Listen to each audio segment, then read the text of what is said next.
내가 지난주 주일 이제 그 생방송 미사를 하면서 강론 때 그런 얘기를 했어요. 무슨 얘기했냐면은 여러분들 이 사제를 신뢰하십니까? 아파트에 사니까는 극히 몇 사람만 와서 미사를 합니다.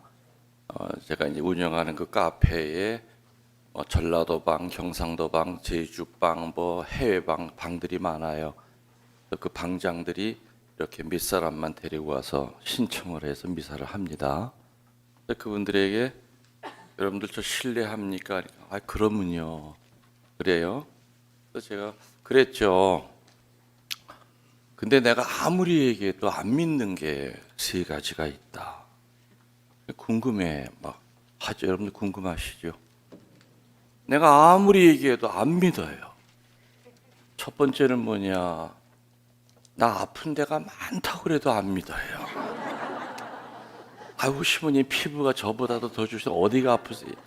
사실은 저는 눈도 뭐 녹내장에 황반변성에 그래가지고 이 빛도 굉장히 이제 불편하고 아주 운전도 좀 힘들고 고혈압서부터 해가지고 하여튼 전국적으로 좀 불편한 데가 많아요. 어떨 때 그러면 신부님은 교우들은 치유시키시는데 왜 신부님은 치유 안 하세요? 그래. 그럼 내가 뭐라 그랬냐? 저는요, 저 자신을 위해서 치유시켜달라는 적 한 번도 없어요. 왜? 사제의 그 육신의 아픔은 신자들이 해결해 줘야 돼요. 사제는 신자들을 치유시키고 신자들의 기도에 의하여 사제들은 치유를 받기 때문에 내가 내 스스로 아픈데 치유시켜줘 이 말을 못합니다. 하여튼 여러 가지 지병이 많은데 안 믿어요. 아프다고 그래도. 두 번째 안 믿는 게 뭐냐? 나는 정말 돈이 없다고 그래도 안 믿어요. 신부님 정말 부자일 거래요. 안 믿어요. 세 번째로 안 믿는 건 뭐냐? 내일 모레 70이라고 그래도 안 믿어요. 여러분들도 비슷한 생각 드세요? 근데 하기는 사제 생활을 뒤돌아보니까는 다른 신부님들보다는 돈을 벌기는 많이 벌었어요. 왜냐하면 뭐 1년에 뭐 100번 이상 강의를 나가니까요. 이 강사도 등급이 있는 거 아시죠? 뭐 수녀님이 하는 강의는 시간당 얼마다 정해져 있어요. 그것만 해도 대단하죠. 뭐 그것뿐입니까? 이제 내 테이프, CD, 강론 CD 같은 거, 또 내 책 낸 거, 인지세 뭐 이런 거 하면은 하여튼 굉장히 많이 벌었는데 아무것도 없어. 왜 그러냐면은 하여튼 가는 성지마다 다 아주 거의 폐허가 된 데를 갔었어요. 가니까 빚만 수십억 있지, 그냥 아무것도 없지.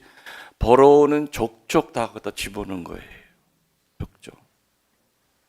뭐 하다못해 제가 진천본당에서 감곡으로 진천본당 5년, 감곡 성지에서 5년, 그 10년 동안에 성경을 써가지고 오시는 분들에게 금반지를 해드렸어요. 그 10년 동안 금반지 값이 8억이 나갔어요. 전국에서 써가지고 오니까 금방에서 매달 청구서가 거의 뭐 800만 원, 900만 원씩 올라오는 거예요. 그 돈 본당 돈으로 못 하잖아요. 내 강사료 받은 거 다 글로 집어넣는 거예요. 그것이요. 아무튼 내가 떠날 무렵엔 너무 금값이 뛰어가지고 반지를 못 해드렸죠. 그 대신에 이제 팔찌 목재. 아마 제주도에서도 그 반지 끼고 계신 분 계세요. 제주도 분에 많이 해드렸어요. 그러니까 주일 미사마다 전국에서 성경 써가지고 오시는 분들이 보통 뭐 10명 내지 10몇 명씩이에요. 미리 이제 일주일 전에 사무실에다가 나 몇 호 이렇게 다 얘기를 해요. 그러면 사무실에서 금방에다가 왜냐면 또 반지도 신구약 반지가 있고 신약 반지가 있고 두 종류였어요.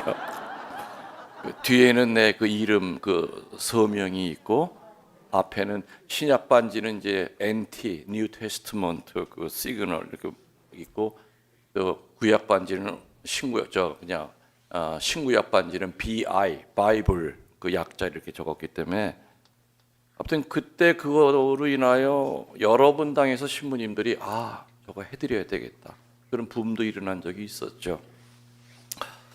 아무튼 그래서 사제 생활 동안 그래 참 맞다 벌긴 참 다른 신부님들보다 훨씬 더 많은 그 수입이 있었는데 이 없는 거 사실은 뭐 다 나간 거죠. 아무튼 그래서 나 돈 없다 그래도 안 믿어요. 그리고 세 번째는 뭐라고 그랬죠? 나 나이가 그래도 먹을 만큼 은퇴했으니까 나이가 먹을 만큼 먹었으니까 은퇴를 시켰을 거 아닙니까? 그래도 안 믿어. 신부님이 어떻게 무슨 60대냐고 그리고 말을 안. 그래서 이제 요즘은 내가 생각을 바꿨다 그랬어요. 지난 주일날. 가만히 들어보는 게 축복의 말이야. 아픈데도 안 아파 보이니 이게 얼마나 큰 축복이에요. 그렇죠? 아무것도 없는데도 부자처럼 보이니 이게 얼마나 큰 축복이야. 그죠? 맞아요. 나이가 먹었는데도 젊어 보인다니 얼마나 축복이에요. 그래서 그 다음부터는 신부님 부자시죠? 그럼 나 가진 건 돈밖에 없어. 필요하면 와 내가 좋은 은행 소개해 줄게. 그리고 신부님 젊어 보이세요. 아이고 신부님 50대를 보이세요. 서운하게 그런 말 하지만 아직 35인데. 그러니까 예수님이 3년 동안 나 언젠가는 고통당하고 순환당해서 죽을 거라고 그랬는데도 그 따라다니던 군중들 제자들마저 안 믿었잖아요. 그래서 저 양반이 대통령 되면 나 한 자리 하려고 나 왼쪽 너는 오른쪽 하면서 자리 다툼하고 그러지 않았습니까? 그러니까 예수님이 한 말도 안 믿었는데. 근데 아무튼 여러분들 우리 집안이 좀 동안이에요. 우리 어머니가 지금 90이 넘으셨는데도 지금도 매일같이 얼마나 자신이 있는지 셀카를 찍어서 저한테 보내요. 그리고 얼마나 셀카를 잘 찍으시는지 남이 찍어주는 것처럼 하면서 찍어요. 당신이 흔들리지도 않아. 90 넘은 노인네가 얼굴 보면 주름 하나도 없어요. 그냥 이렇게 보면은 정말 70도 안 돼 보여요. 우리 집안 피가 그래. 네. 아무튼 그전에는 왜 내 얘기하면 왜 안 믿지 그랬는데 가만히 생각해 보니까 그의 말이 축복의 말이지. 그 축복의 말이다. 여러분들 기억 속에는 그냥 42살로 남아있기를 바랍니다. 언제까지라도. 그렇죠? 그렇게 보이죠? 네, 보일 거예요. 네. 아까 우리 영성의 상처보다 더 중요한 것이 인성의 상처라고 그랬고요.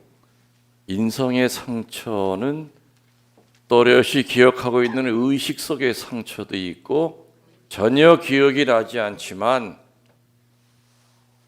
정말 빙산처럼 밑바닥에 깔려 있는 것처럼 나를 더 힘들게 하고 원인을 몰라. 의식 속에 있는 상처를 내가 치유했다고는 했는데 그래도 불편해 마음이. 그건 분명히 무의식 속의 상처예요. 그 무의식 속의 상처의 시작은 아까 얘기했죠. 요즘 제가 얘기 잘 안 하지만은 가학의 상처부터 옛날에는 얘기를 아주 자세히 해드렸어요. 그리고 가학의 상처 해결하는 방법까지 했는데 주교님들이 제동을 겁니다. 신부님 그거 잘못하면 대물림으로 알아들어요. 신부님 안 하셨으면 좋겠어요. 그 다음부터는 그 내용이 들어있는 테이프까지 전부 다 회수를 했어요. 다 태워버렸어요. 그래서 지금은 뭐부터 얘기 드리냐면은 그 무의식 속의 상처를요, 엄마 뱃속에서 받은 태아 때 상처부터 얘기를 해드려요. 여러분들 엄마 뱃속에서 있을 때 어떤 일이 있었는지 잘 모르죠? 몰라요. 어쩌면 여러분들 엄마가 여러분들 띄려고 별짓 다 했을지도 몰라요. 산부인과 앞을 왔다 갔다 했을지도 모르고요. 장독대에서 뛰어내릴 수도 있었을 거예요. 간장 퍼마시고선 애 띄려고. 몰라요. 여러분 자식은 모르지만 여러분들은 알아요. 내 셋째 아이 얘 어떻게 하려고 했는지. 잉태되는 그 순간부터 영혼은 존재해요. 맞죠? 아기 몸뚱아리는 손톱만 하더라도 영혼이 손톱만한 게 아니에요.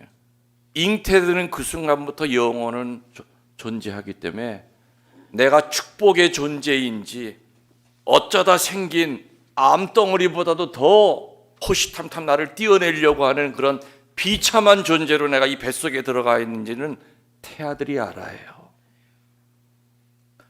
그런 상처 속에서, 두려움 속에서 10달을 지내고 세상에 나온 아이들이, 또 그 아이들이 커서 어른이 되더라도 절대로 인성이 밝을 수가 없어요. 대개가 그렇게 태아 때 상처가 많은 아이들은요, 크면서 아주 폭력적이 될 때가 많아요. 그리고 이해 없이 아버지 엄마를 미워해요. 본인도 이해가 안 가는 거죠. 내가 왜 아버지가 이렇게 싫을까, 엄마가 싫을까. 그 태아 때 받은 상처, 나 띄려고 몇 번 시도했던 거를 이 아이는 그때 죽을 공포를 느끼면서 견뎠어요. 엄마 뱃속에서. 그렇기 때문에 아유, 신부님, 우리 아이는 유치원을 못 보내. 하도 극성스럽고 애들을 두드려 패고. 그럴 때 나는 그러죠. 자매님 제 가졌을 때 10달 동안 어떻게 사셨어요? 그러면 그냥 생각도 안 하는데 그냥 훅딱 생겨가지고서는 그냥 그냥 어떻게 뛰지도 못하고 그냥 짐스러웠죠, 솔직히. 자매님부터 회개하세요. 그러면 아이 정상으로 돌아옵니다. 그리고 아이를 향해서 정말 치유기도 하세요. 그럼 아이 이뻐질 겁니다. 그래서 일단 태아 때 받은 상처가 사실은 무의식 속에 있는 상처의 굉장히 밑바닥 중에 하나예요. 그리고 이제 크면서 이제 의식이 이제 조금씩 좀 들죠. 여러분들 몇 살 때부터 기억나세요? 몇 살 때부터? 저 같으면 한 5살 때부터는 기억이 나는 것 같아요. 근데 5살 전에는 기억이 잘 안 나요. 그리고 그 기억도 그냥 이렇게 떠다니는 단편적인 기억 같은 거, 뭐 이런 거, 할머니 등에 업혔던 거, 뭐 이런 기억들인데, 사실은 그 아주 어렸을 때 저희 이제 의식으로, 또렷이 기억하는 의식으로 넘어가기 전 단계에 받았던 상처들도 의외로 많은데, 심리학자들은 그때 어떤 상처를 많이 받느냐, 성의 상처를 많이 받는다고 그래요. 예를 들어서 뭐 이제 할머니가 목욕시킬 때 손주 꼬추를 만지면서 아이고 실하다. 그 상처가 아이는 수치감으로 남아 있어요. 할머니들 손주 꼬추 함부로 만지면 안 돼요. 조심해야 돼, 그런 것들. 목욕도 잘 시키셔야 돼요, 그런 것들. 그런 상처들이 있고 이제 커가면서 초등학교 들어가면서 이제 큰 오빠한테 주는 용돈이랑 내가 받은 용돈이랑 달라. 엄마가 오빠한테 싸주는 도시락 반찬이랑 나랑 달라. 이런 상처, 차별받은 것에 대한 그 상처들이 자리 잡기 시작해요. 그러면서 또 사춘기에 들어서면서 또 어떤 성의 상처들, 아무도 한테도 얘기 못할 그런 그 비밀스러운 성의 상처들, 오빠한테 당한 거, 술 먹은 아버지한테 당한 거, 이런 것들이 어디 얘기합니까, 그런 거. 근데 의외로 정말 많아요. 면담을 하다 보면은 펑펑 울죠. 참 힘들게 살았구나. 그런 상처들, 믿었던 사람한테 어떤 그런 상처들, 그런 것들이 이제 그 사람의 인성을 좌우해요. 그래서 그런 상처들이 있으면 성당을 50년, 100년을 다녀도 기쁠 수가 없어. 행복해지질 않아요. 신부님 얘기 들어보니까 맞아요. 근데 신부님, 저 죽기 전에 그거 해결하고 싶어요. 어떻게 그거 해결해야 돼요? 제 인성 속에 있는 상처, 이 시커먼 것들을 어떻게 해결하고 좀 행복하게 살 수 싶은데 방법 좀 알려주세요. 교회는 전통적으로 4가지를 제시합니다. 그 인성의 상처를 치유하는 방법을 네 가지를 제시합니다. 2층에 계시면 제가 가끔 보고 있으니까 외로워하지 마세요. 다 보고 있습니다. 제시어 첫 번째, 치유의 은사를 받은 사제를 찾아가라고 가르쳤어요. 물론 사제들은 서품 받을 때부터 치유의 은사, 구마의 은사를 다 갖고 사제가 돼요. 그런데 특별히 어떤 사제들은 그 씨앗을 열매를 맺게 하는 사제가 있어요. 근데 어떤 사제들은 아유 치유 그런 거 아무나 하는 게 아니야. 성령 지도 신부나 하는 거지. 그런 거 못해. 스스로 리밋을 한계를 자꾸 지어요. 모든 사제를 하느님이 파견하실 때는 빈손으로 안 보내셨다 이겁니다. 제자들 파견할 때 12제자 때 뭐 줬어요? 병 고치는 능력 줬죠. 마귀 떼내는 능력 줬죠. 또 하나 말씀 선포하는 능력 줬잖아요. 세 가지의 영적 무기를 손에 쥐어서 세상에 파견한 게 사제들인데 사제들 스스로 그 엄청난 능력을 몰라요. 그거 사장시키는 거예요. 근데 어느 사제들은 그 능력을 자꾸 걸음을 주고 기도하면서 그 능력을 찾아요. 또 여러분 주변에 치유를 시키는 사제들이 있어요. 그 신부님이 안수하면 세상에 치유가 일어난대. 그런 사제를 찾아가라는 것이 교회의 첫 번째 인도예요. 그런데 실제로 현실적으로 치유하는 사제를 쉽게 찾느냐? 쉬워요, 어려워요? 현실적으로는 어려워요. 그리고 설령 어느 사제가 특별히 그런 치유의 능력이 있다고 알려줘도 그 신부님을 만나는 게 쉽지 않아요. 저 같으면은 성지라든지 이런 데 있을 때 보통 3년 전에 예약이 끝나요. 면담을 하려면 오늘 예약을 하면 3년 후에나 만나게. 왜냐하면 밀려 있기 때문에. 내가 하루 종일 면담만 하는 신부면은 그래도 그 텀이 짧아지겠지만 본당 신부 노릇하고 성지 지도 신부 노릇하고 틈틈이 짬을 내서 만나줘야 되다 보니까 이것이 1년이 자꾸 늘어나는 거죠. 아유 신부님 저 죽겠는데 3년을 어떻게 기다려요? 그 얘기를 하면은 전 그 얘기해요. 제 강론 CD 있잖아요. 요즘은 유튜브가 있죠. 하느님은 충분히 그 유튜브를 통해서도 치유시킬 테니 3년 기다리지 마시고 하여튼 이 저에 관련된 어떤 그런 강론 같은 거 찾아 들으세요. 유튜브 들어가면 수도 없이 많아요. 김웅열 신부 치면은 정말 오래된 거 폐회 피정시킨 것부터 정말 얼마나 세상이 좋아졌는지 모르죠 지금은. 비록 이렇게 얼굴 맞대고 면담실에서 면담하지 않아도 강론을 듣다 보면 거기 답이 있을 겁니다. 그리고 그 강론을 들으면서 내가 치유가 돼가는 것 같다. 마음이 훨씬 더 행복해지고 편안해진다. 죽이고 싶었던 그 사람이 이제는 사랑할 수는 없어도 내가 용서하기까지 됐다. 그게 바로 치유예요. 그래서 정말 어떻게 2년이 닿아서 그 치유시키는 사제를 가까이서 이렇게 보면서 어려운 거 또 그분의 어떤 그 분별을 청하면서 이렇게 치유를 받으면야 제일 좋죠.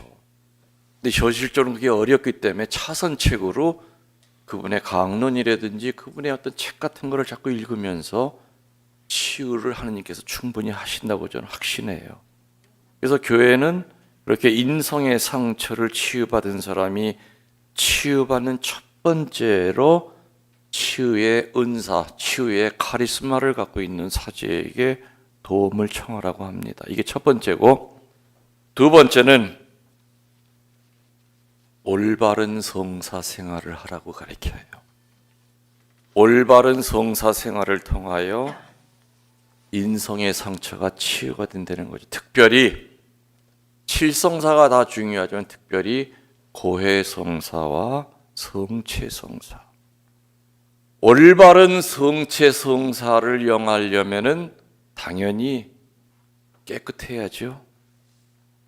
그래서 올바른 고해 성사를 해야만 올바른 성체 성사를 우리 성체를 배령할 수가 있어요. 여러분들 고해 성사 보는 거 쉬워요, 어려워요?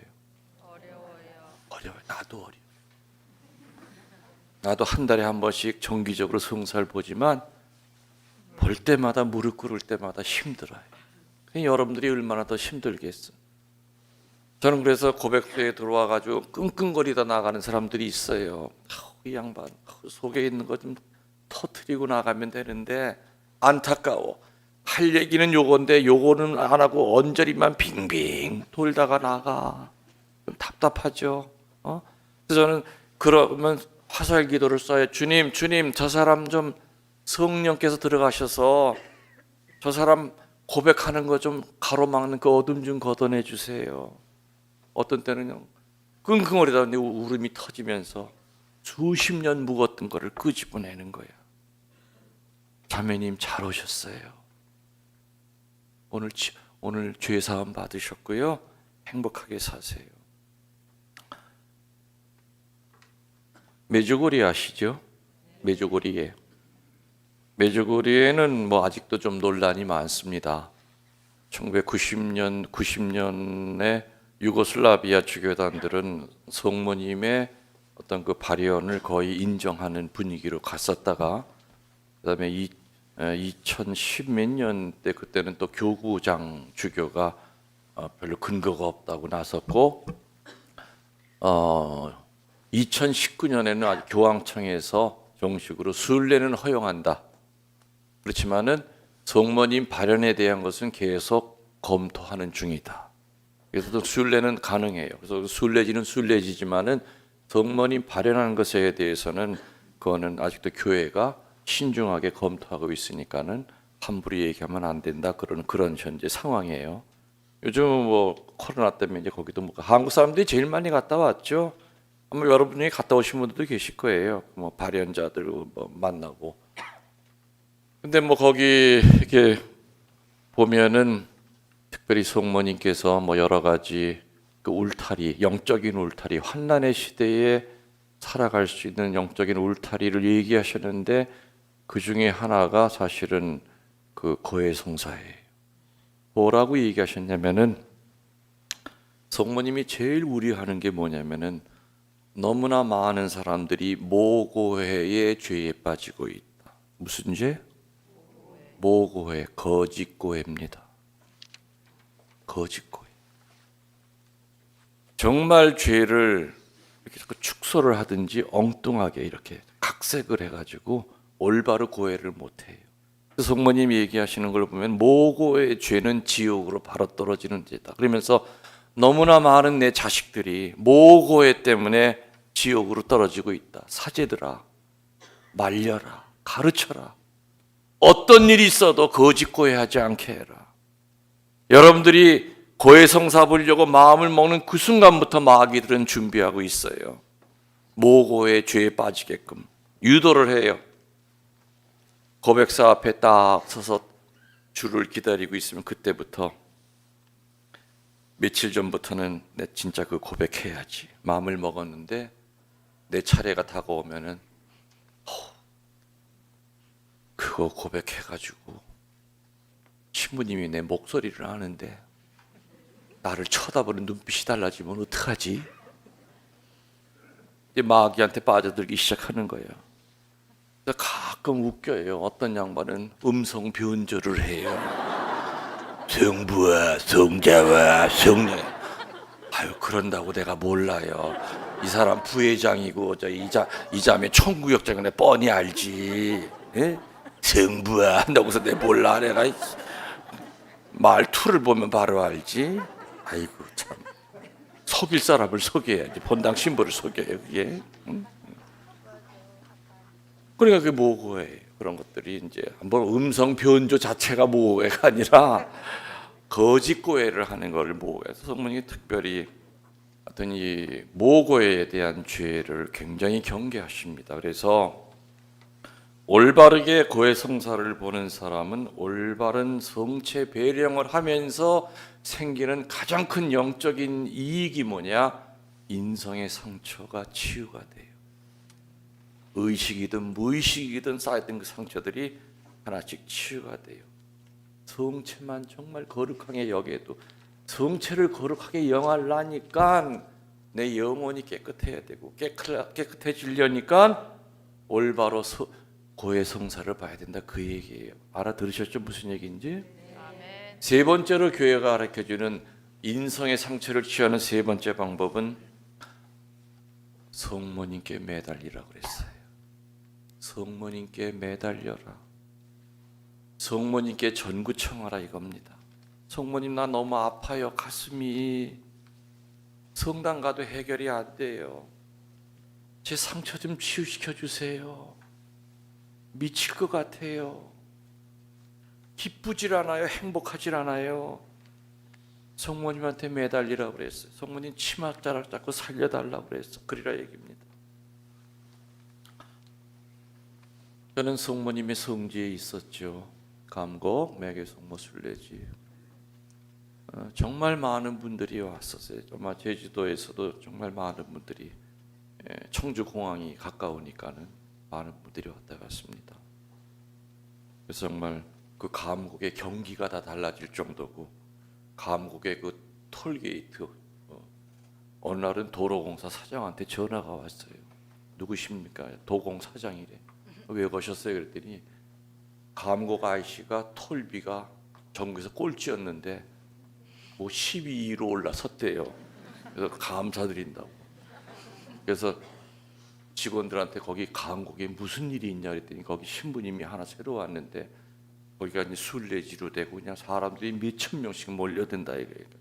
톨비가 막 뛰고 막 그냥 가게들이 막 그냥 확장을 하고 막 그러니까 정말 많은 사람들이 와서 은혜 받았죠. 더 신기한 거는요, 개신교 신자들이 그렇게 많이 왔다 갔어요. 목사들이 교우들을 데리고 암흑의 침례교에 그 써져 있는 봉고차를 끌고 와요. 아유, 얼마나. 난 그게 기적이라고 봤어요. 지금도 내가 절대 잃어버릴 수 없는 목사님이 있어요. 한 번은 오전 11시 순례미사가 끝나고 오후에 이제 좀 쉬려고 사제관에 들어왔는데 사무실에서 신부님 나와 보셔야 될 것 같아요. 목사님 한 분이 오셨는데 신부님을 꼭 만나고 가야 된다는 거예요. 나가죠. 면담실에 좀 이렇게 모시라고 차 한 잔 드리고 있어. 그래서 들어갔어요. 면담실에 갔더니 이분이 이렇게 일어났는데 좀 느낌이 이상해요. 그래서 손을 내미니까 내 손을 못 잡는 거예요. 앞이 안 보이는 목사예요. 소경. 그래서 아유 신부님 죄송합니다. 제가 앞이 안 보입니다. 아유 그러세요? 그래서 자세히 눈을 보면 눈은 떴는데 요 한가운데 이 동공에 하얀 점들이 이렇게 뭐가 붙어 있어. 그래서 빛이 안 들어온대요.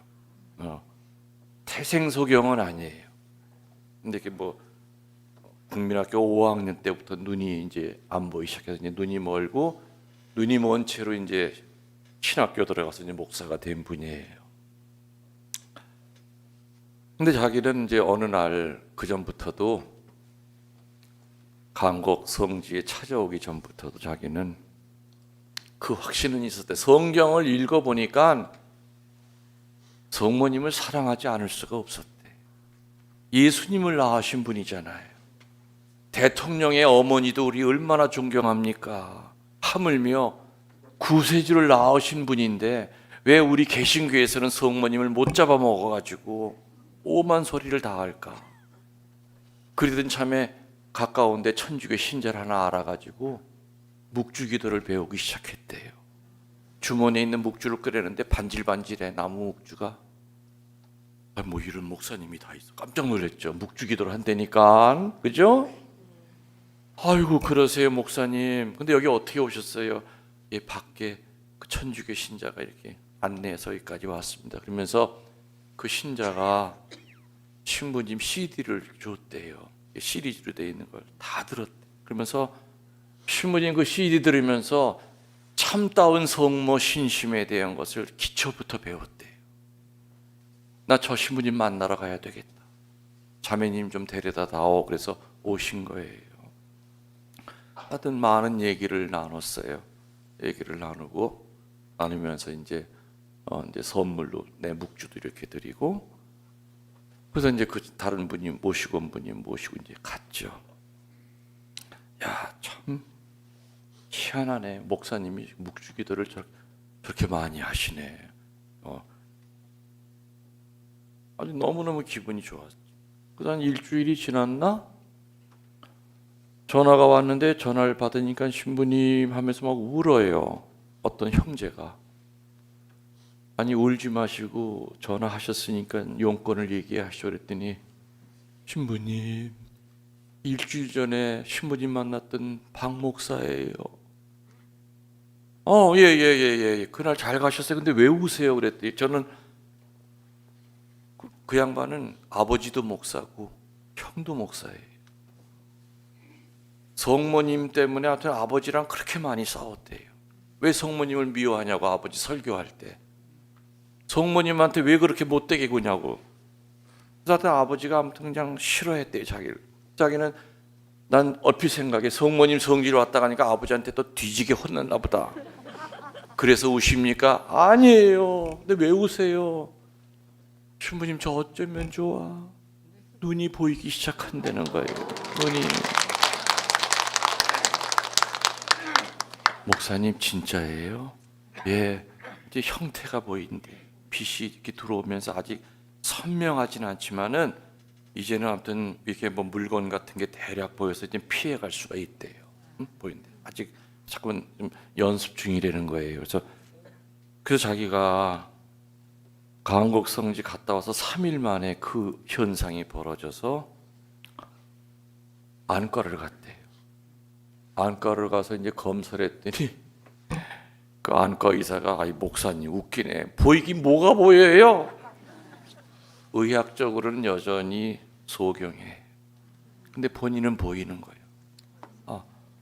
그러니까는 종합병원이었는데 대학병원이었는데 의사가 안 믿으니까 어떻게 했겠어요? 그 목사님이 그럼 선생님 제가 잘은 안 보이는데 선생님 이렇게 가슴 있는 쪽에 뭐 이렇게 볼펜 같은 게 많이 끼워져 있는데 이제 제가 색깔도 조금 보여요. 빨간색 볼펜을 한번 꺼내 볼게요. 빨간 볼펜을 꺼냈대. 그래도 안 믿더래.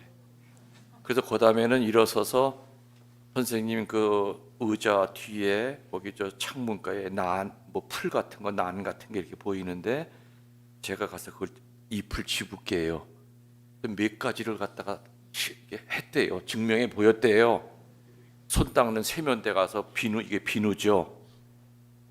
나중에 그 의사가 또 안과가 여러 개가 있잖아요. 그 안에 종합병원이니까 다른 안과 의사들이 진료하다 말고 다 와가지고 그걸 쳐다봤대. 그러면서 그 뭐 차트에다 나와 있잖아요. 그 컴퓨터에. 희한하네. 이게 어떻게 보이는 거야? 서로들 웅성웅성대고. 하여튼 목사는 또 결론은 아무튼 목사님 의학적으로는 설명이 안 되는데 목사님이 보이고 또 분명히 보이는 것 같으니까 아무튼 축하합니다. 그리고 나와서 나한테 바로 처음 전화를 건 거예요. 신부님 제가 성모님이 저한테 무슨 일을 시키시려고 이런 큰 은혜를 주신 겁니까?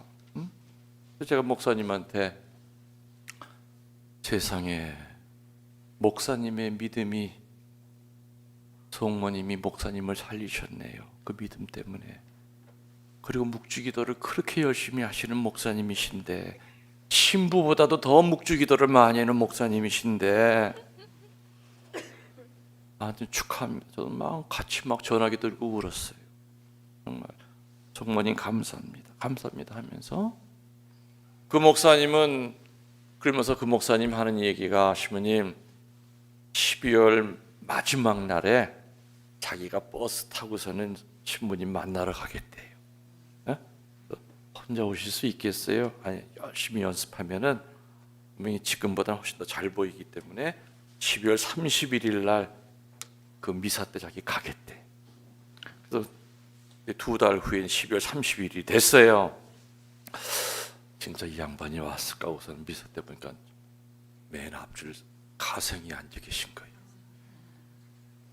그래서 내가 미사 하러 제2실에 들어가기 전에 가까이 가서 눈앞에다 대고 그랬더니 목사님이 신부님 보여요. 이렇게 하지 마세요. 아, 진짜 보여요? 제 얼굴도 보여요? 예. 생각했던 것보다 어때요 얼굴이? 괜찮아 보이네요. 그러면서 그 목사님은 12월 31일 날 미사 온 이유가 있었어요. 신부님 강론을 듣다 보니까 신부님이 성체성사에 대한 강론, 그 폐결핵 환자가 쏟아낸 그 성체가 묻혀 있는 그 핏덩어리를 잡수셨던 그 얘기 다 들었대요. 사형수한테 가서 신부님 수인 사목하실 때 사형수들에게 성체 주면서 정말 죽음을 두려워하지 않고 죽어가는 그 사형수들의 모습, 그 성체의 힘이 얼마나 큰지를 신부님 강론을 듣고 자기는 깨달았대요. 그래서 올해 마지막 날 성체영하러 왔다는 거예요. 나는 뭐 성체 얘기를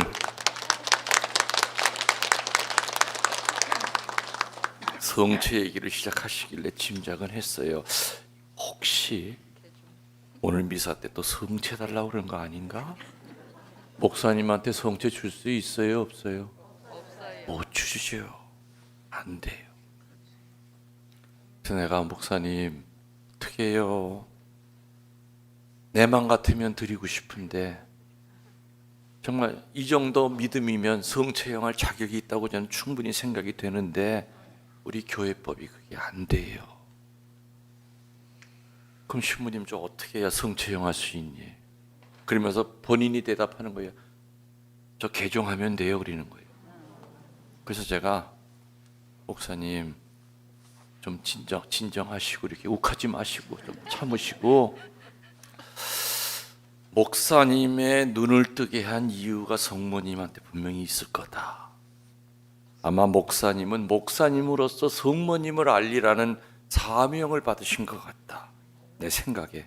그러니 언젠가는 때가 되면은, 개종할 때가 되면은 아마 저를 통해서 알려주시든지 뭔가 사인이 있을 거다. 지금 당분간은 뭐 목사직 관두고 그거 하겠다는 얘기하지 마세요. 그런데 미사를 시작했죠. 신자들이 영성차로 쭉 나오지 않습니까? 그 목사님은 그냥 애기처럼 하고 너무 부러워가지고 성체형하고 가는 뭐 신자들 계속 쳐다보는 거야. 쳐다보고 성체 주면서도 그 목사님의 내 얼굴을 못 잊어요. 세상에 얼마나 성체를 그리워하고. 그래서 내가 성체 다 영해지고 난 다음에 목사님 제가 대신 안수해 드릴게요. 그 앞에서 안수를 이렇게 했더니 눈물을 주르르 흘립니다. 여러분들 행복한 줄 아세요?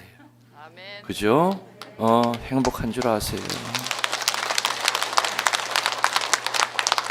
평일 미사 때 마음만 먹으면 와서 성체형 하실 수 있잖아요. 그죠? 그 목사님은 지금도요 분당 쪽에서 목회해요. 그 물은 눈이 안 보이기 때문에 특수사목을 해요. 연예인들 이렇게 상담하는 그 사역을 해요. 거긴 사역이라고 그럽니다. 그 사역을 해요. 그래서 그 양반은 연예인들이 오면은 성모님 얘기부터 꺼내니까 개신교 신자들이 이상하다. 그리고 설교할 때 묵주를 가안고 설교를 하니까 다른 목사들이 볼 때 미친놈이야. 자기는 지팡이 잡고 길 가다가 몽둥이로 몇 번을 맞았대요. 테러를 당했대. 너 같은 놈은 목사 자격 없다고. 자기는 상관없대. 길 가다가 맞아 죽어도 자기는 성모님을 배반할 수가 없대요. 그러면서 내 눈을 뜨게 해주신 목사님인데, 저 성모님인데 어떻게 배반하냐. 그러면서 그 아버지한테 받았던 어릴 때 엄한 시절, 그 아버지가 엄격했대요. 그리고 형이랑 차별했던 거, 이런 것들이 그 인성의 상처 이런 것들이 다 치유가 돼서 지금도 그 양반은 개신교 쪽에서는 이단아예요. 이단이지만은 그 양반으로 인하여 개종한 사람들이 수도 없이 많아요. 그 박 목사님 덕분에. 그래서 나중에 내가 그 양반 개종할 때 대표선에 이름까지 다 세례명까지 다 전화왔어요. 그리고 나중에 목사님, 하여튼 우리 둘이 세계 성지 순례, 성모님 성지만 한번 찾아다녀 봅시다.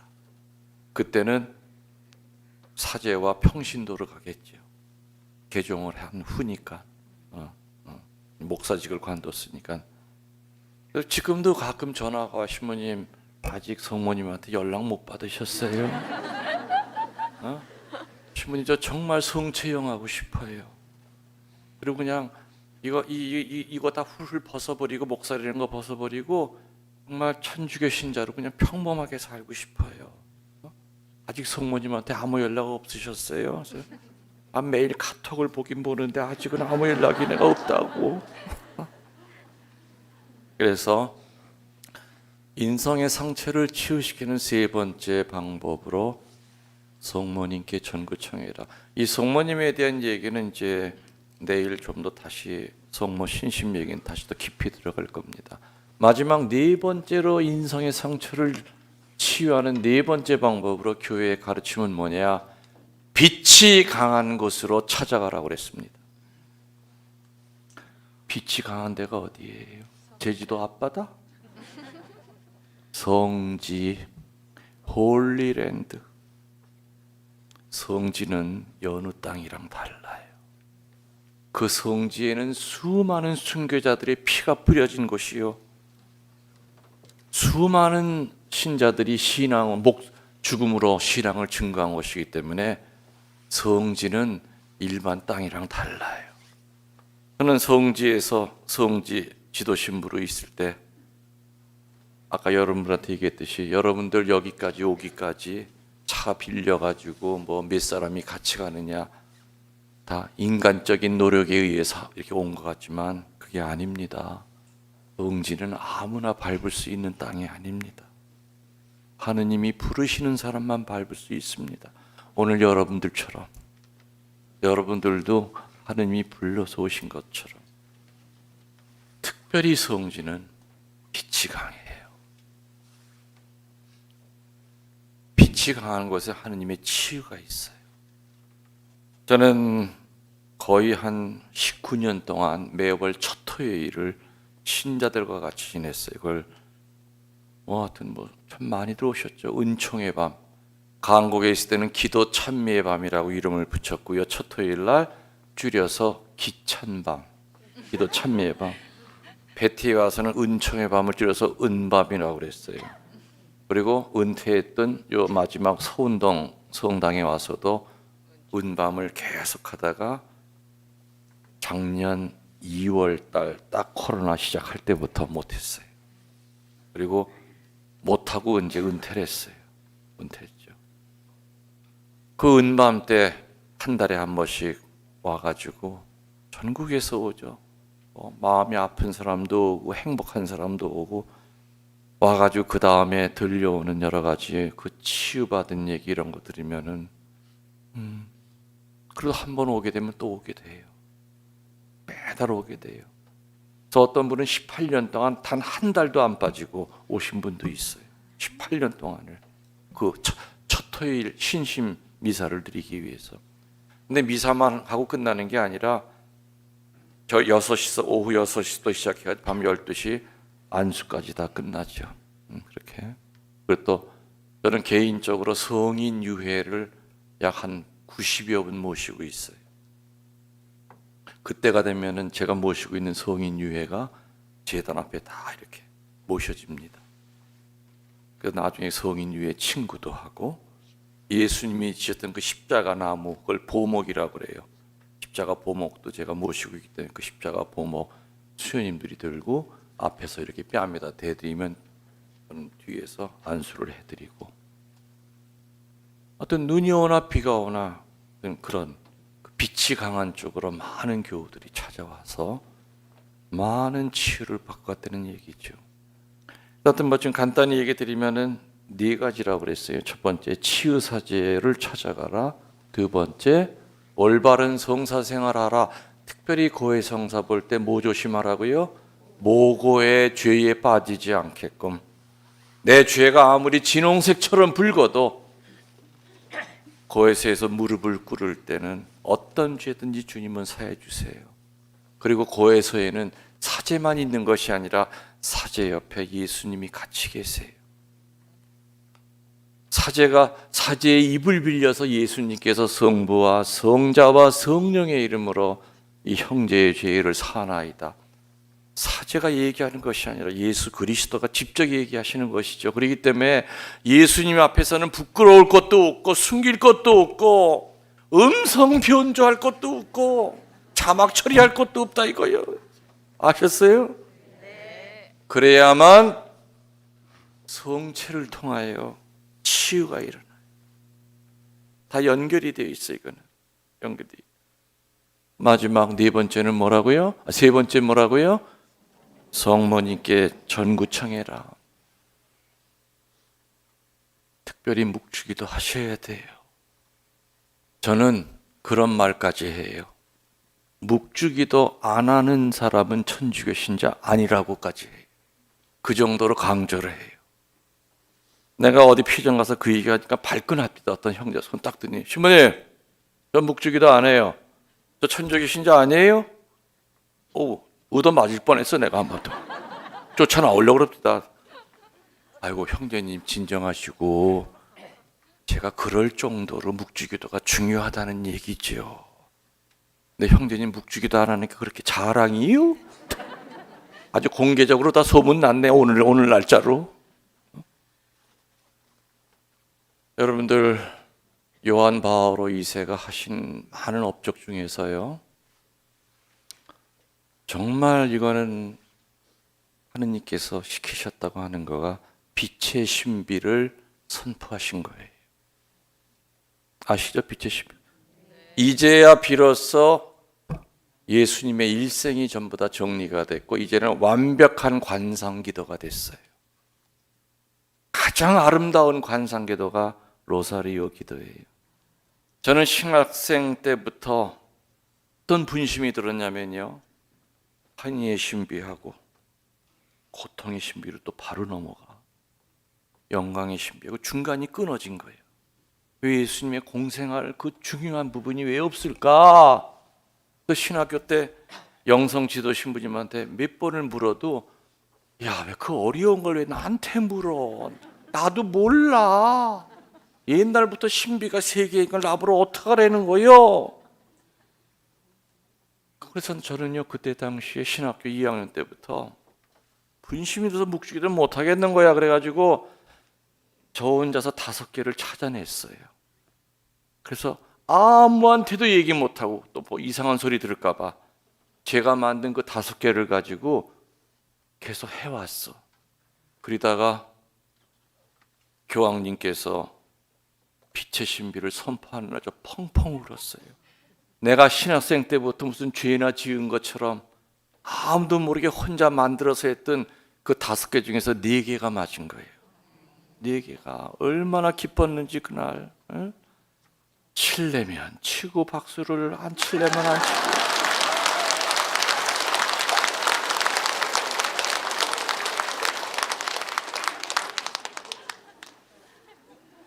그래서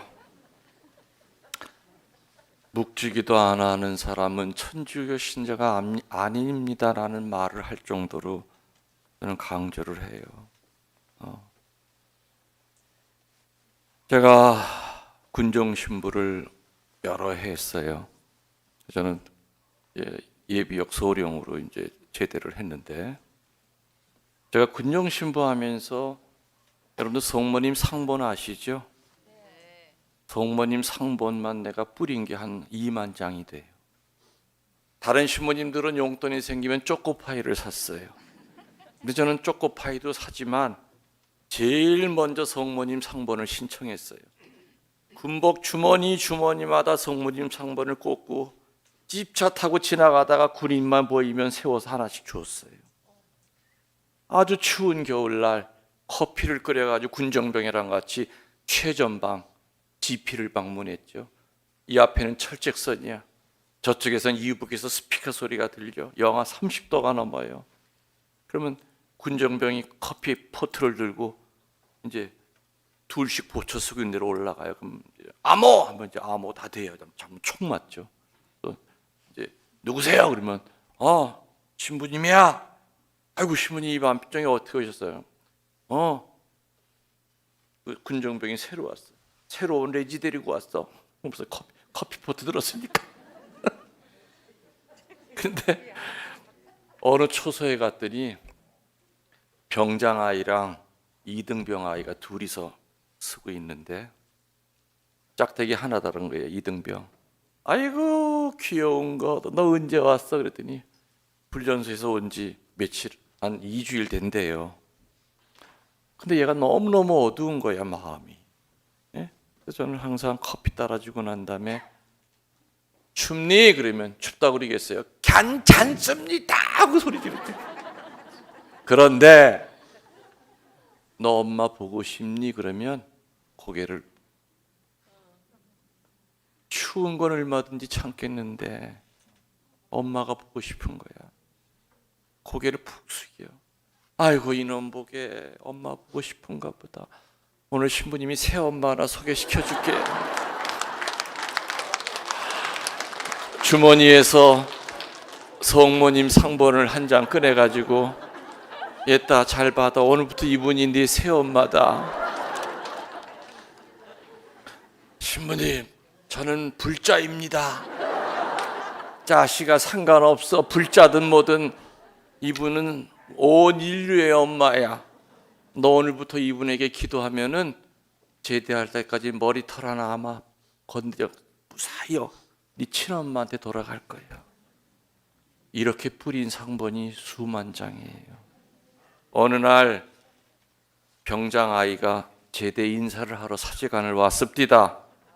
주모님 저 제대합니다. 신부님 저를 기억 못 하실 겁니다. 2년 전에 제가 GP에 있었는데 그때 신부님이 커피를 타가지고 오셨대. 그때 자기는 신부님이 몇 분만 늦게 오셨어도 자기는 살인을 저지를 뻔했대요. 같이 쓰는 그 고참이 하도 갈구어서 못살게 굴어서 내 오늘 이놈 죽이고 나도 자살하고 언제 방아쇠를 당길까 그런 참이었는데 참면서 신부님이 군정병이나 같이 커피 포트를 들고 올라오시더래. 그 죽기 직전이니까 얼마나 애가 얼굴이 어두웠겠어요. 나 묻더래요. 너 엄마 보고 싶냐? 왜 이렇게 얼굴이 어둡냐? 그러니까 고개를 숙였대. 눈물이 두루룩 흐르더래요. 아이고 이놈 보게 엄마 정말 보고 싶구나. 신부님이 새 엄마 하나 소개시켜 줄게 하면서 손바닥만한 종이 한 장을 주워주고 가셨대요. 가시고 난 다음에 후라시로 이렇게 보니까 팔을 벌리고 있는 아리따운 성모님 모습인데 세상에 그 조그만 종이에서 목소리가 흘러나오더래. 얘야 너 한 번만 참어. 너 한 번만 참으면 여러 사람 산다. 신부님 저는 그날 밤에 분명히 성모님 목소리를 들었어요. 저는 살인을 면했고 자살을 제가 멈출 수 있었던 겁니다. 저는 그때부터 신부님이 주신 그 새엄마 비닐 위에 칭칭 감아서 옷장에다 항상 걸어놓고 아침마다 큰 절을 드리고 훈련 갈 때마다 훈련 나갈 때마다 비닐 위에 칭칭 말아서 군번줄에게 걸고 다녔대. 그러면서 신부님 이게 그때 주신 그 상본입니다 하면서 보이는데 보니까 세상에 직사각형 성모님 상본이 4급탱이가 다 달았어. 얼마나 그걸 목에 걸고 박박히 얻는지. 신부님 저거 제 보물이에요.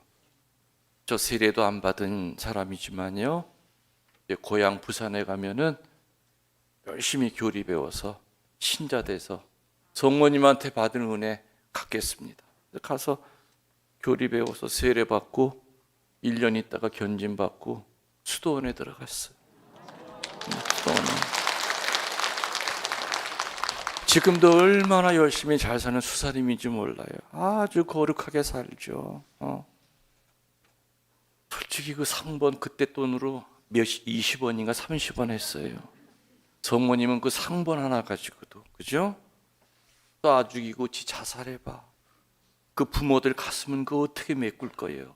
군대 보낸 자식이, 생대 같은 자식이 총에 맞아 죽고 자살했으니 또 그 지휘관은 목 달아라는 거예요. 얼마나 많은 사람들이, 성모님은 그 몇십 원짜리 성모님 당신 상본 하나 가지고, 얘야 참아라. 너 한 번만 참으면 여러 사람 산다. 수사님까지 만들어내잖아요. 성모님께 전구 청하면 절대 거절하시는 법 없어요. 이건 제가 책에서 배운 게 아니라 제 삶이, 저는 성모님 때문에 정말 무수하게 많은 고비고비를 넘겼어요.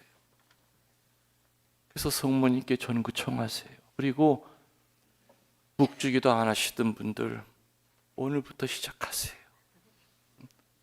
처음부터 묵주기도 20단 하라고 그러면 기적을 요구하는 것 같지만 그냥 처음에는 그냥 5단만 하세요. 5단만 하고, 이게 묵주기도도 은총 가운데 해야 힘들질 않아요. 어떤 할머니가 저한테, 신부님 제가 하루에 묵주기도 250단을 한대. 아무리 계산해도 이건 불가능하거든. 아니 어떻게 250단을 하세요? 그러니까 신부님도 모르시나 보네. 어떻게 하는데? 그러니까 아주 쉬워요. 은총이 아멘, 은총이 아멘. 그리고 맨 마지막에 가서 중간 거 한 번만 한다는 거예요. 할머니, 그건 묵주기도가 아니죠. 끝까지 하셔야지. 은총이 아멘, 은총이 아멘이 뭡니까? 아니 마지막에 가서 중간 거 한꺼번에 해버리면 되죠. 뭐 아예 안 돼요. 그렇게 하면 그 전부 다 한 거 헛거예요. 그러니까 진짜 안 돼요? 아이 그러면요, 정말 한 단 내가 바치는 이 묵주기도가 장미송이가 돼서 성모님 발 앞에 봉헌된다는 그런 마음으로 이렇게 하시면서 나보다 더 힘든 사람을 위해 봉헌하고, 내 기도가 내 집 울타리를 벗어나게 기도해야 되고, 그렇게 기도하셔야 돼요. 그래서 성모님께 전구 청하시는 거 제일 큰 기도는 로사리오 기도예요. 그리고 이 세상의 어떤 관상 기도보다도 환희의 신비서부터 영광의 신비까지를 묵상하면 예수님의 전 생애가, 성모님이 천상모우의 관을 받으시는 것까지 그 첫 천국의 모습이 다 그려져요. 하나하나가. 그게 바로 관상이에요. 여러분들 혹시 제 유튜브에서 제 강론을 들으시는 분이 계신지 모르지만은, 저는 평일 강론하기 위해서 하루 종일 관상을 해요. 2000년 전에 내가 그분 앞에 가 있는 모습, 그게 관상이에요. 관상을 특별히 어려운 걸 생각하지 마시고 바라보는 거예요. 2000년 전에 예수님 앞에 있는 그 군중의 한 사람이 되고, 예수님 옆에 있는 그 12제자가 바로 나라는 생각을 갖고, 그분이 어떤 모습으로 어떤 얼굴로 이런 얘기를 하셨을까? 그게 바로 관상이에요. 그래서 마치 제 강론은 들으면은 마치 이렇게 그냥 눈에 보이는 것처럼 여러분들을 안내합니다. 2000년 전으로. 관상 설교라고 그러는데, 듣기가 편하실 거예요. 제 강론은 어렵지 않습니다. 신학적인 용어를 별로 쓰지 않기 때문에. 그리고 네 번째로는 뭐라 그랬죠? 빛이 강한 쪽으로 찾아가라. 저는 어저께요, 추자도에 성지가 있는 걸 처음 알았어요. 여러분도 아시죠? 어떤 분이 갔다 와서 십자가 세운 거, 이렇게 갯바위에 버리고 놓고 간 그 이름도 잃어버렸네. 그 애기 이런 동상도 있고, 그리고 또 그 엄마와 아들이 이렇게 마주오게끔 묘지도 같은 방향을 향하게 돼 있고, 너무너무 정경도 아름답고, 그 내용을 들으니까 너무 막 울컥하고, 추자도 한번 꼭 가야 되겠다. 가서 기도 좀 해야 되겠다. 세상에 우리 한국 제주도 거기 딸린 그 섬 가운데 이런 성지가 있구나. 전 외국에는 이제 섬 배 타고 지나면서 그런 건 많이 봤어요. 근데 한국에 그런 거 있는지 몰랐어요. 그게 제주도에 딸린 추자도에 있다는 얘기입니다. 그게 안 가보신 분들 많죠. 네. 추자도는 옛날에 낚시질만 하는 데인 줄 알았어요. 그런데 세상에 거기 성지가 있는 거예요. 그리고 요즘은 뭐 항공편이 편해졌으니까 육지로 오셔가지고 이제 조금 위드 코로나 때문에 좀 풀리시고 그러면 아마 성지 쉽게 다닐 수 있을 거고요. 한국 성지도 제대로 못 가보시고 괜히 외국만 자꾸 이렇게 넘보지 마세요. 한국도 얼마나 은혜로운 데가 많은데요. 제가 있던 베티 성지도 가보세요. 저는 전 세계에 자랑할 수 있을 정도로 그 성지를 가꿨어요. 7년 동안. 그래서 정말 어떤 외국인이 와도 내가 있을 때 프랑스 주교님들이 왔어요. 회의를 거기서 했어요. 그래서 프랑스에도 이렇게 아름다운 성지가 없다. 여기 너무너무 아름답다. 칭찬을 다 해주시고 하실 정도로 한국에는 아름다운 성지 많아요. 그리고 감곡의 매개성모 순례지 제대 위에 보면은 그 종탑 그 안에 성모님이 계시는데 6.25 때 총알을 7발을 맞았어도 유일하게 당신의 몸에 성모 7고 성모님의 7번 고통이 있죠. 성모님의 7고하고 7낙이 있어요. 성모님의 당신의 고통 7개를 인민군들 총알을 맞고도 속이 텅텅 빈 석고상이에요. 몽둥이로 때려도 가루가 되는 석고상인데 6.25 때 인민군들이 그거 부수려고 총을 7발을 쐈는데도 구멍만 나고 안 부서졌어요. 세계에서 유일하게 당신의 몸에 총알 7개 구멍을 흔적을 남긴 7고 성모님 상이 강곡 성지에 있죠. 저는 처음에 거기 부임해가지고 워낙 복잡한 데 이제 가가지고 이렇게 보니까 몸에 7개 구멍이 보이는데 여러분들 총알은 들어갈 때는 구멍이 작아도 나갈 때는 이렇게 돌기 때문에 뒤는 커요. 앞에 7발이 맞고도 부서지지 않은 것도 난 이해가 안 갔지만 뒤가 어떻게 생겼을까? 사다리를 타고 올라가 봤어. 뒤를 보니까 총알이 나갈 흔적이 없어. 더 이상해지는 거야. 그래서 어떻게 했느냐? 내과에서 쓰는 내시경을 빌려왔어. 그래서 그 총알 구멍에다 집어넣고 이렇게 해서 이제 밑에까지 보니까 세상에 그 밑바닥에 녹슨 총알이 7개가 떨어져 있는 거야. 한국에 그런 성모님 성지가 있어요. 감곡 성모님 성지 설명만 들으면 몇 시간 걸려요. 한국에도 그렇게 유서 깊은 성모님의 성지가 있고 순교 성지도 그렇게 많잖아요. 제주도는 또 추자도 꼭 가보셔도 꼭 갈 겁니다. 거기 빛이 강한 쪽으로 찾아가라. 그것도 물론 본당에서 단체로 갈 때도 있지만은 개인적으로 가보세요. 한국천주교중앙협의회에서 이렇게 전국 성지 그 책자가 나왔죠. 해마다 전국에 있는 성지가 나오고 가서 도장 찍는 것도 있어요. 정말 많은 분들이 배낭 메고 걸으면서 어떤 부부가 같이 올 때도 있고 그러면서 순례하고 도장 찍고 나 만나면 강복 받고 너무너무 얼마나 이쁩니까? 한번 확 끌어안아주고 손에 있는 묵주라도 내가 선물로 드리고 조심해서 다니시라고. 지금은 한국 신자들도 하여튼 그 성지 순례 같은 거에 대한 거 산띠하고 거기만 가야 성지 아니에요.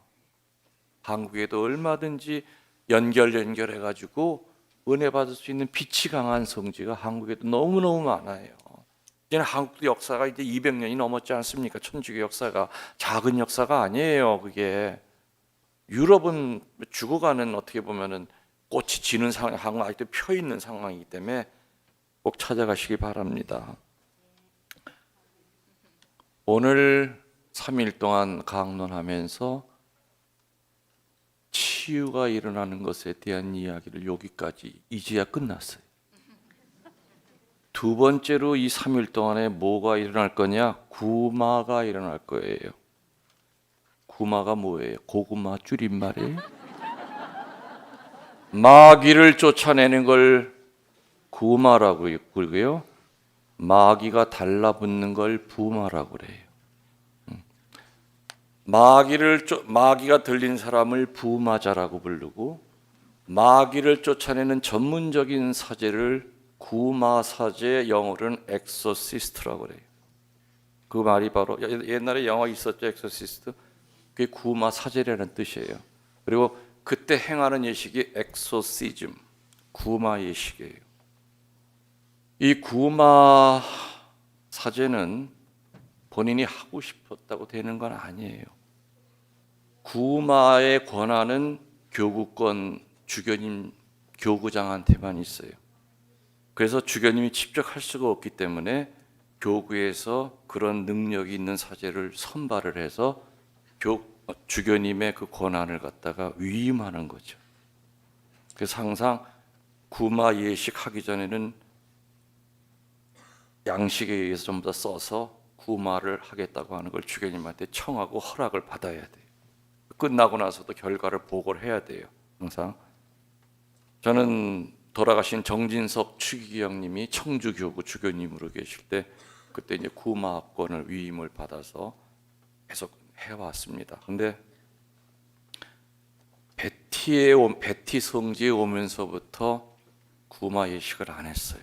왜냐면은 제가 너무 힘이 들었어요. 거의 이 구마 예식은요, 사제와 마귀와 싸우는 거기 때문에 거기 사제도 목숨을 걸어야 돼요. 만일에 사제가 구마 예식을 하다가 지쳐서 만일에 포기하면은 그 놈이 그대로 사제에게 들어와요. 사제가 부마자가 돼버려요. 그리고 이 마귀 종류도 수없이 많아요. 며칠 기도해서 떨어져 나가는 마귀가 있는가 하면 몇 년이 걸려도 안 떨어져 나가는 마귀가 있어요. 그리고 이 마귀라고 하는 놈은 마귀가 이제 오는 방법은 이제 두려움을 통해서 많이 올 때가 많아요.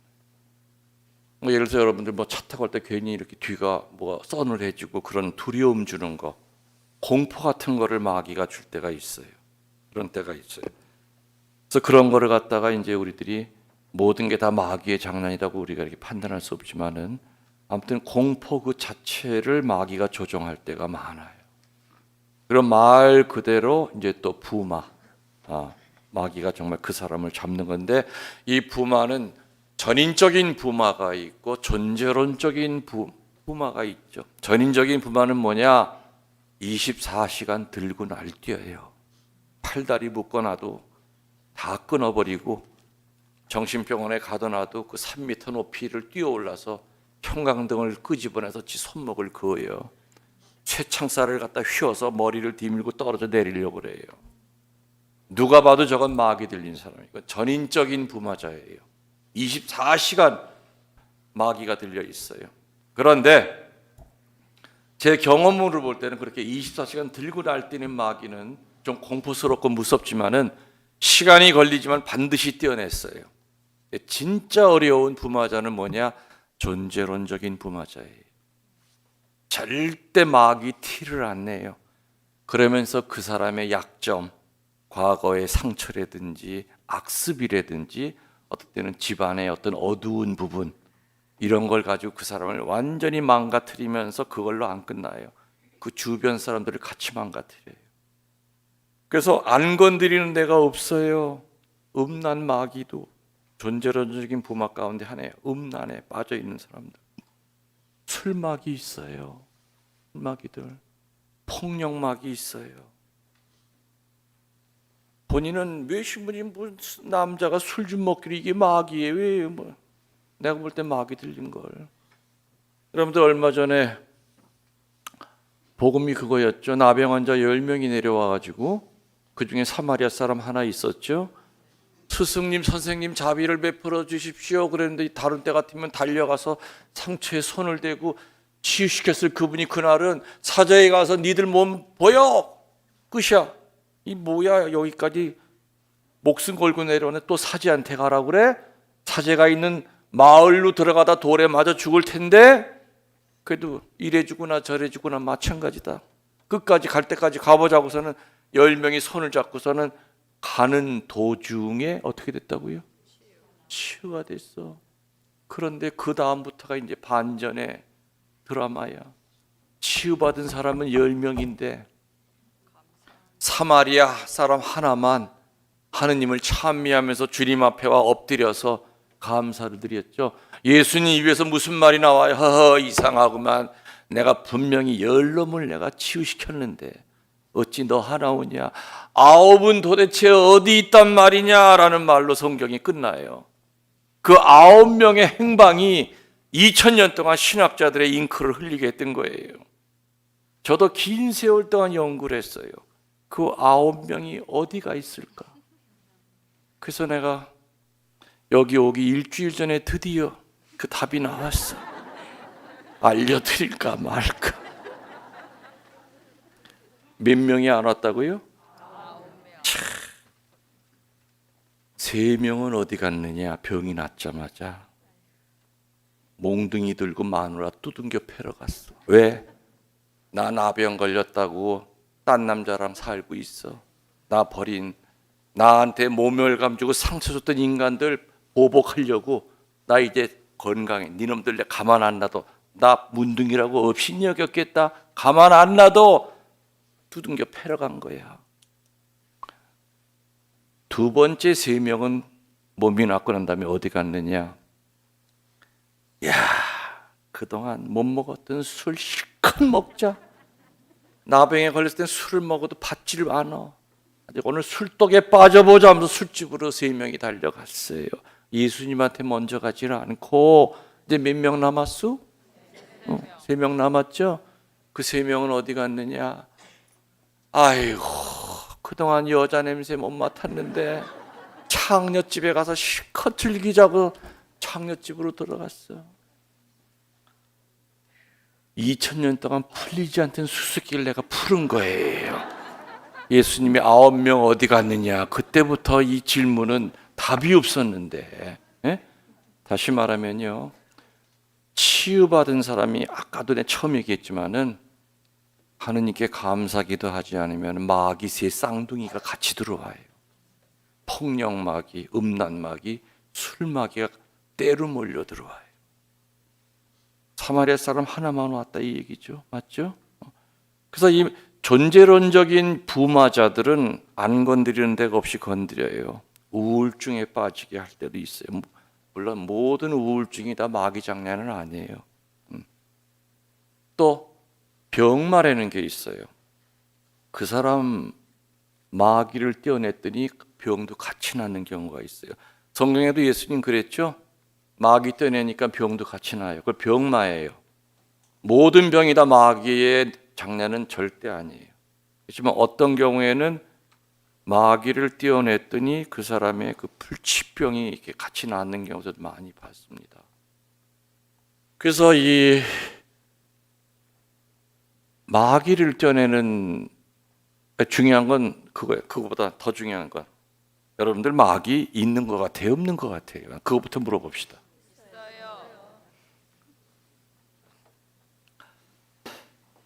근데 참 안타깝게도요, 요즘은 신학교에서도 악마를 안 가르쳐요. 예전에 우리가 공부할 때는 악마론, 천사론이 있었어요.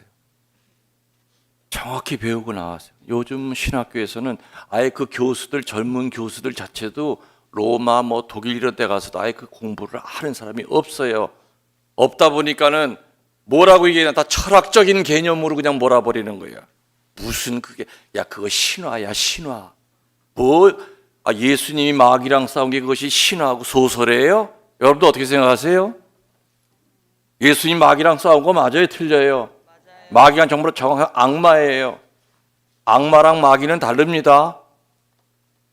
창조주 하느님이 4대 천사를 만들었다고 그랬죠. 가브리엘, 미카엘, 라파엘, 마지막으로 루치페를 만들었어요. 가브리엘, 미카엘, 라파엘이 갖고 있는 그 능력 3가지를 다 갖고 있는, 지금으로 따지면 육군 참모 총장 같은 제일 높은 천사가 루치페리였어요. 루치페리라고 하는 그 히브리어 말은 빛을 지니고 있는 자라는 뜻이에요. 그만큼 강한 천사였어요.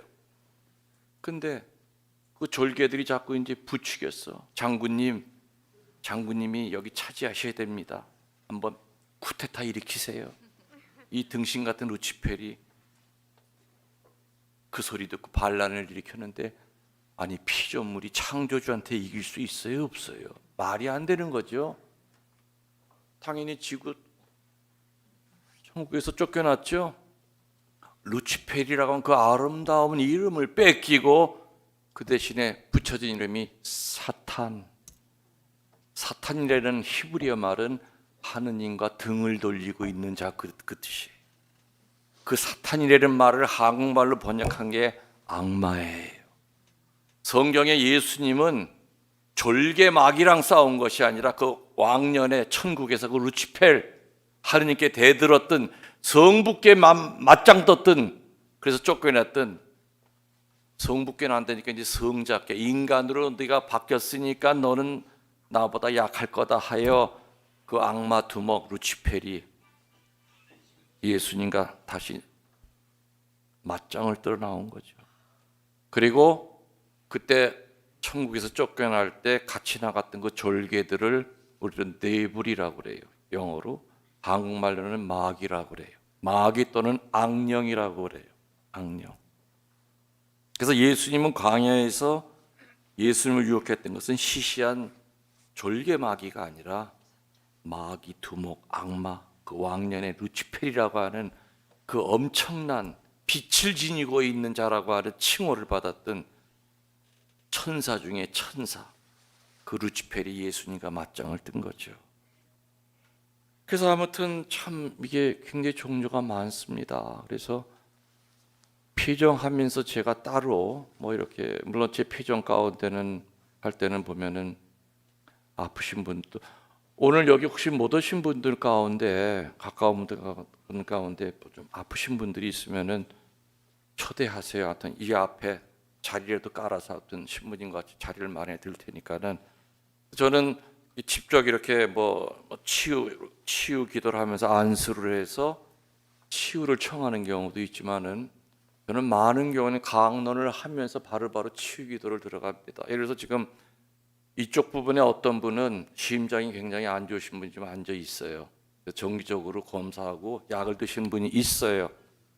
저는 이제 그쪽을 볼 때마다 계속해서, 왜 신부님 그걸 어떻게 하세요? 내가 그분을 볼 때 내 심장이 불편해요. 나한테 그 증세가 나타나요. 지금 또 어떤 분은 이렇게 보면은 분명히 내가 볼 때는 암인데 본인이 모르는 분이 또 있어요. 지금 이 자리에. 저는 강론을 하면서도 동시에 쳐다보면서 그분을 향해서 치유 기도를 계속 보내요. 그래서 그분을 바라봤을 때 심장 아팠던 것이 내가 편해지면 그분은 치유가 됐다고 좀 믿어요. 그래서 이렇게 강론을 하면서 계속해서 치유 기도를 같이 하는 거죠. 왜냐하면 어떤 때는 너무 많은 분들이 있기 때문에 다 일일이 안수를 다 못 해드릴 때가 많아요. 그렇게 하는 거죠. 그래서 아무튼 이 3일 동안에 짧으면 짧고 길면 길지만 사실은 엄밀히 따지면은 이제 6시간이죠. 그러면은 하루 길게 하는 피정밖에 안 돼요. 오전 오후 다 해가지고 중간에 파견 미사까지. 근데 이걸 나눠서 하는 건데, 이런 식이 이제 사실은 외국에 나가면 대개는 주로 이런 저녁 특강으로 이게 3일 4일씩 이렇게 합니다. 저는 늘 익숙해 있는 그런 그 방식이지만은, 여러분들 제가 진천 본당에 있을 때 거기 조치원이라고 하는 데서 있는데, 거기 본당 신부님이 저에게 전화를 거셨어요. 신부님, 우리 주일학교 아이가 3학년인데 한번 봐도 마귀가 들린 것 같대요. 자긴 도저히 무서워서 가까이 못 하겠대요. 걔한테. 애를 보낼 테니까 신부님 좀 봐달래요. 보내라고. 애가 성당에 와 있다고 그래가지고 갔더니 청년들 4명이서 그 아이 양팔 몸뚱아리를 넷이서 끌어안고서 이제 못 움직이게 하고 있는데, 청년들 몸이 막 올라갔다 내려갔다. 얼마나 힘이 센지. 보니까 아이가 뼈뼈랑 가죽밖에 안 남았어. 6개월 전부터 잠을 안 자고 해만 떨어지면 애기 우는 소리를 내면서 운대요. 그리고 닌게르를 꽂아도 닌게르가 안 들어간대요. 그 링거가 혈관에. 그냥 이상한 소리 내고 막 비명을 지르고, 얼마나 힘이 센지 아버지가 막 그냥 감당을 못 한대요. 그래서 청년들 보러 자꾸 있으라고 그리고 구마 예식을 빨리 주교님한테 허락을 전화로 받고, 지금 잘못하면 죽겠습니다. 그러니까 주교님 빨리 서류는 나중에 보낼 테니까 주교님 빨리 그냥 전화상으로 허락해 주십시오 허락을 받고 이제 구마 예식을 시작했어요. 굉장히 복잡하죠, 구마 예식은. 근데 예식을 여러 가지 단계가 많아요. 이게 마귀를 떠내는 그 단계, 거기에 대한 반응도 굉장히 단계가 많고, 그래서 어느 단계에 이르면 제가 반드시 이름을 물어요. 그 마귀의 이름을. 네 이름이 뭐냐? 이 물음에 대답만 들으면 이미 90%는 이제 성령이 승리하신 거예요. 근데 대개는 마귀들은 자기 이름 안 밝혀요. 마귀마다 이름이 다 있어요. 네 이름 뭐냐? 그러니까 영숙이지 뭐냐? 그 이름 말고 네 이름 마귀 네 놈 이름. 그러는 찰나에 청년들이 이 아이를 놓친 거야. 그래서 벌떡 일어났더니 내가 멱살을 잡혔어. 내가 허리춤을 잡혔어. 제가 좀 근수가 좀 나가요. 내가 그때도 90kg가 넘었던 거 같고, 그때 당시도.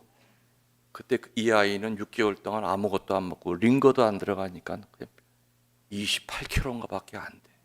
초등학교 3학년에. 그 아이가 나를 딱 잡으니까 마치 내 목이 정말 이렇게 돌아가요.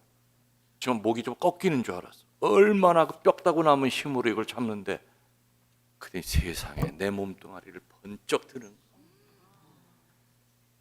내가 저항할 틈도 없이, 청년들이 말릴 틈도 없이 그냥 제대 앞으로 내다지는데, 여기는 돌이네. 그때 제대가 돌이었으면 난 죽었을 거야. 다행히 진천 제대는 돌이 아니야, 나무야. 나무에 그냥 머리랑 꽝 하고 그냥 부딪히는데 정신이 하나도 없죠. 거의 한 7, 8m 내가 날라온 거 같아요. 중간 정도에서 내가 이제 구마 예식을 했으니까 정신을 차렸는데요, 아픈 건 둘째치고 쪽팔려 죽겠어요. 저 조그만 거한테 내가 그냥 당해가지고 세상에 여기 날라왔으니. 근데 그건 그 아이의 힘이 아니죠. 마귀의 힘이에요. 결국에는 그 아이는 아예 거기서 그냥 이렇게 묵으면서 한 일주일 걸렸어요. 일주일 만에 이제 그 마귀 떼어내고 부모에게 다시 돌려보냈습니다. 그래서 아까 얘기했듯이 이렇게 들고 날뛰는 마귀는 시간이 걸리고 공포는 스럽지만은 반드시 띄어요. 근데 문제는 이 존재론적인 부마자들은 본인이 인정을 안 하는 걸 어떻게 띄워줄 수가 없는 걸. 내가 볼 때 저 인간은 음란 마귀에 빠졌는데 본인이 아니라는 걸 어떻게 해요. 아무리 명의라 하더라도 왕진을 거부하는 그런 환자한테 예수님도 다가갈 수가 없는 거예요. 아까 그랬잖아요. 입을 벌리지 않으면 채워줄 수가 없는 거죠. 여러분들, 아까도 올바른 성체 영해야 된다. 그리고 자리에 들어가서 감사기도 하라고 그랬잖아요. 감사기도 하시면서 같이 해야 될 것이, 성체를 영화하는 즉시 여러분은 예수님처럼 되는 것이 아니라 예수님이 그냥 되는 거예요. 이게 바로 천주교와 개신교의 차이예요. 개신교에서는 예수님처럼 기도하고 예수님처럼 봉사하고 예수님처럼 용서하지만 우리들에게는 성체가 있지 않습니까? 성체를 향한 천주교 신자들은 예수님이 되어서 용서하고 예수님이 돼서 봉헌하고 예수님이 돼서 순명하는 거죠. 그래서 제2의 그리스도가 되는 거죠. 그래서 성체를 향한다면 여러분 자리에 앉으셔서 감사기도 올린 다음에 예수님의 손으로 변한 그 손을 가지고 여러분 스스로 치유기도 하시면 돼요. 가슴이 아프신 분들은 주님, 제가 심장이 약합니다. 주님, 당신의 손으로 저를 치유시켜 주십시오. 상처가 있는 사람들은 가슴에 손을 대고 주님, 제 역사를 아시죠? 제가 얼마나 치질이 힘들게 사는지 아시죠? 제가 몇 번이나 목숨 끊으려고 하는지 아시죠? 저 지금도 힘들어요. 저 좀 살려주세요.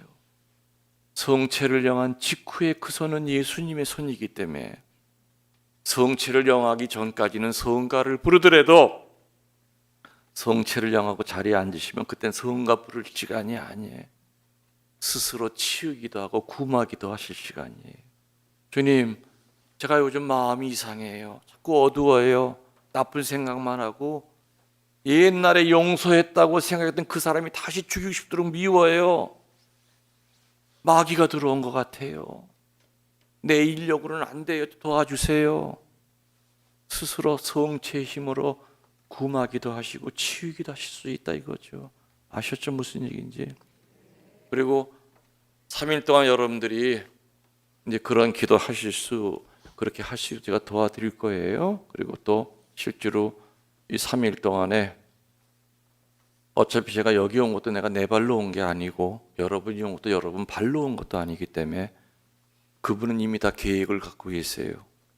로마서 8장 28절에 하느님을 사랑하는 사람들에게는 좋고 나쁜 일이 상호작용하여 선한 결과를 맺게 해주십니다. 바오로 사도의 신앙 고백이죠. 하느님을 사랑하는 사람들에게는 좋고 나쁜 일이 서로 상호작용하여 선한 결과를 맺게 해주십니다.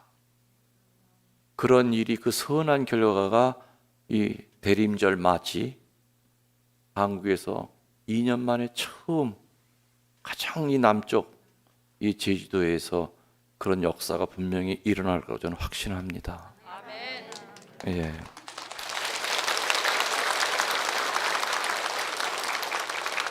그래서 여러분들, 아무튼 제가 부탁드리고 싶은 것은 가능한 이 3일 동안 좀 침묵하셨으면 좋을 것 같아요. 여느 때보다 말을 좀 좋게 하시고요. 그리고 성경을 여러분들이 좀 통독하시면 좋을 것 같습니다. 특별히 어디를 제가 소개되면 에페소를 좀 읽어보세요.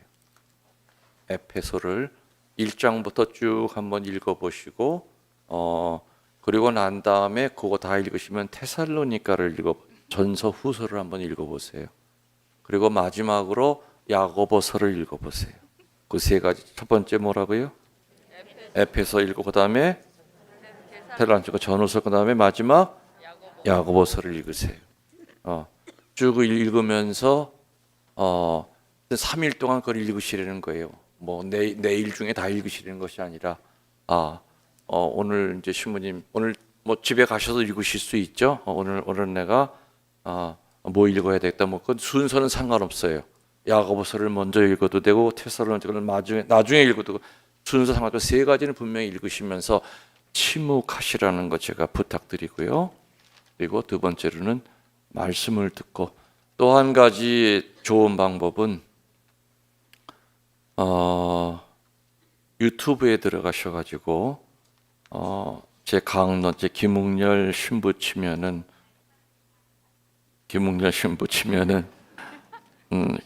이렇게 뭐 그 구독만 누르시면 좀 자동으로 뜨잖아요. 알려주거든요.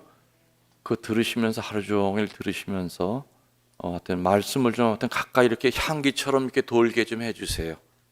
그렇게 하면은 여러분들이 훨씬 더 이 3일 동안 하느님과 가까워지고 오늘 3일 동안의 주제인 성숙한 신앙인이 되는데 아마 큰 도움이 될 겁니다. 그래서 3일 동안 분명히 어떤 많은 치유의 역사가 일어날 거라고 저는 확신하고 또 구마의 역사가 일어날 거라고 확신합니다.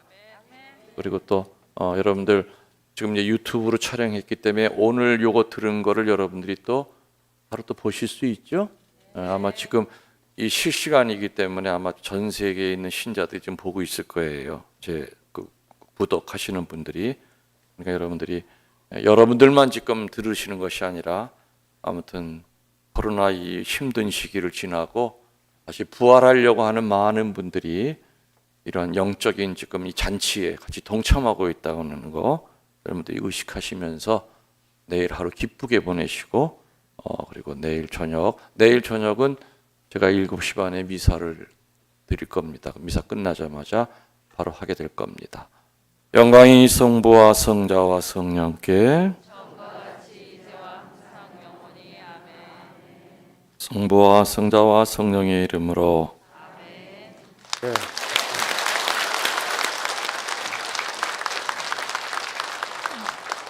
아멘. 우리에게 아주 기쁘고 은혜로운 시간을 마련해 주신 우리 신부님 다시 한번 감사의 박수를 보냅시다. 감사합니다.